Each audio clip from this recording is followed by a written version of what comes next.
Hi, my name is Joe Jackson.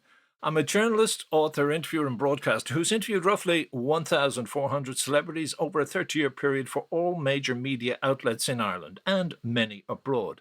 One such celeb is Gabriel Byrne, with whom, in 1988, I did what he called the first totally honest, soul-searching interview he ever did. It, plus a subsequent in-depth interview, formed the basis of my ebook, Gabriel Byrne, The Joe Jackson Interviews Plus. The plus, by the way, refers to the fact that the book also included the backstory of the interviews, plus a fragment of memoir I wrote about my meetings with Gabriel Byrne. More recently, I also made a 1-hour documentary about Gabriel for my radio series, The Joe Jackson Tapes, Revisited. It's already been split into 2 podcasts. Check them out, if you wish. However, I did not include in that radio program or the podcast the section I want to play in what I call one of the singles editions of the Joe Jackson Interviews podcast, meaning they run roughly 5 minutes in length. But this section is in the book. Back when I did the interview, at least 2 fellow journalists working for the magazine in which it was published said they felt some of my questions were too intimate. But hey, Gabriel had no problem with the questions, and that, in the end, is all that matters. Also, let me say this about the clip that follows. As I say at the start of the book and in the radio documentary, after the interview ended, there was a picture taken of Gabriel and I laughing. I had said to him just before the picture was taken, "Would you look at us? You a former plumber, and me a former sheet metal worker, standing here in Bel Air." And that's the point. At times, during the interview, while I sat chatting with Gabriel, 2 dubs, as in Dubliners, sitting in a small room, I felt we were 2 tradesmen sitting around a billy can drinking tea on a building site, and so it felt natural to ask him a question that I felt many of either of our former workmates might ask in such a setting. Namely, Gabriel, do you ever get aroused during sex scenes in movies? Hey, don't tell me you never wondered about that subject in terms of your favourite actor. By the way, the book Gabriel Byrne, The Joe Jackson Interviews Plus is available from all ebook outlets. Here's Gabriel. I was asking, sorry, who did you fancy or fantasize any female stars about? Any female stars when you were a kid? Ann Margret. Did you? Meet your mate. I saw her in Elvis in Las Vegas. And that was the one that got me. That dance. Oh, that's the one. It's a pity you weren't here about 2 weeks ago. Because she was at a party here. Yeah. She had a dreadful accident. That's right. Face. But she still looks great, you know. Yeah. And she walked into the room, and I was talking to somebody, and I just said, "No, please, this is too much. It's Ann Margret. It's all come true." And she was my big thrill, and Shirley MacLaine as well in a movie called What a Way to Go. Right. And would you have, if you had, say, sexual fantasies about Ann Margret when, as I had when I was 13 or 14, and you then meet her in a room, I mean, that must absolutely faze you. Yeah. I mean, is there any way you could cope then with embracing her in a movie? Well, the thing is that, you can. I mean, it lasts for about 3 seconds or 5 seconds, and then you get talking to them. I must admit, I'm still a bit of a stargazer. You know, I still can't resist when I see people. You know, like rushing up to them and saying, "Oh, gee, I'm a great fan of yours," you know. And here, of course, you see them all the time. You know? Yeah. Well, that's right. The question: is there ever a moment, say, when you're holding Kathleen Turner, you did a movie with her, her for instance, that the fantasizing boy in you begins to lose control? You know, the part of you, that little kid is coming back and saying, "Good shit." Yeah, it goes through your head, all right. Yeah, it does go through your head. I knew.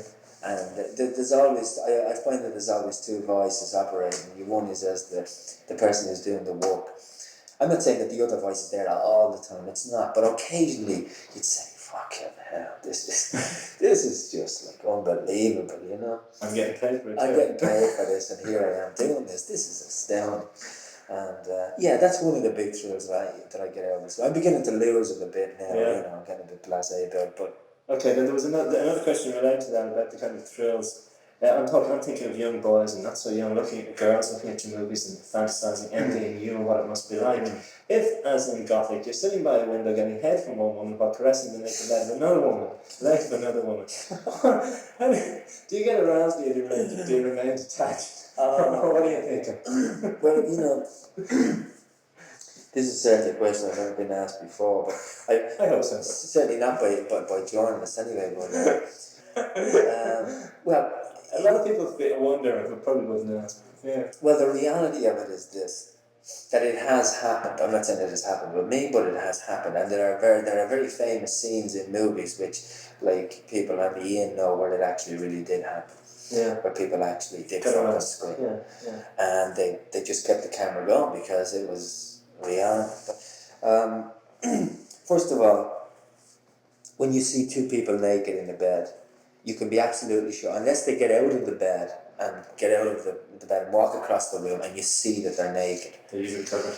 They're usually in, underclothes. For somebody to be working with somebody else, and part of their job involves that you get into bed with them and that you pretend to be having passionate sex with them, is a fucking weird concept to get hold of.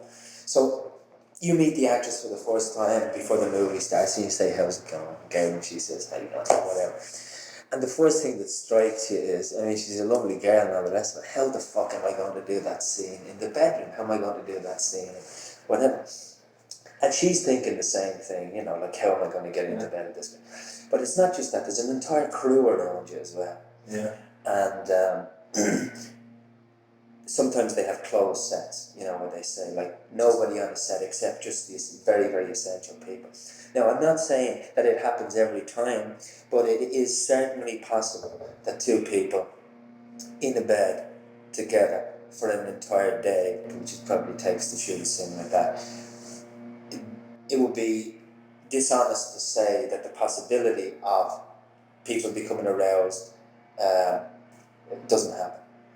But by and large, from my own experience, I can say that because it's a pretend situation, and because it's so artificial, and because it's so false, and you're doing a situation, for example, you had to grab somebody by the tit, right? And now, in a normal situation, you would do that. But in that situation, the camera could be here, and you would do it, and the director would say, no, I need you to come up a bit more for that. Now, that takes, sex is about spontaneity, and filmmaking, like nothing else that I know, removes the spontaneity from it. And most of the time is spent laughing and in giggles. So in that particular scene in Gothic, laughing and giggling? In that scene in Gothic, Ken Russell said, look, she's got to give you a head in this scene. I said, Ken brought us all over to his trailer the day before we were to shoot that scene.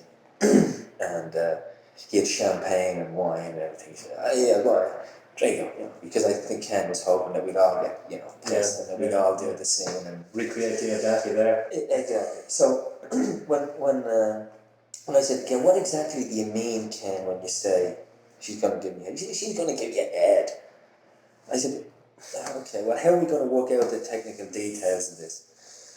So he said, I don't know, figure it out yourself. Which, is a way of saying, do it if you want to do it. Yeah. So anyway, myself and the girl who was supposed to be giving the hand, we went into the car and I said, look, man, I think the best thing to do is you just get down in front of me and you just move your mouth on my leg. And when the camera's at that angle, it will look like that. And that's what she did. Yeah. And, I mean, I must say, I would find it really difficult to be turned on in a sex scene, because I just don't have the capacity within that artificial situation to get worked up. And women are so scared when they come to things like that. Women are terrified of getting into bed because they are revealing themselves. Their bodies that are being exploited. Yeah, and they are terrified. They don't want to seem like they're being exploited. And personally, myself, I've never come across an example. Though, as I said, I can understand, and I do know of people who have done very famous scenes in movies that have been. I've turned this on many times. Hi, Joe Jackson here again. I hope you enjoyed this edition of the Joe Jackson Interviews podcast. As I said, the ebook, Gabriel Byrne, the Joe Jackson Interviews Plus, is available from all major ebook outlets. Thanks for listening.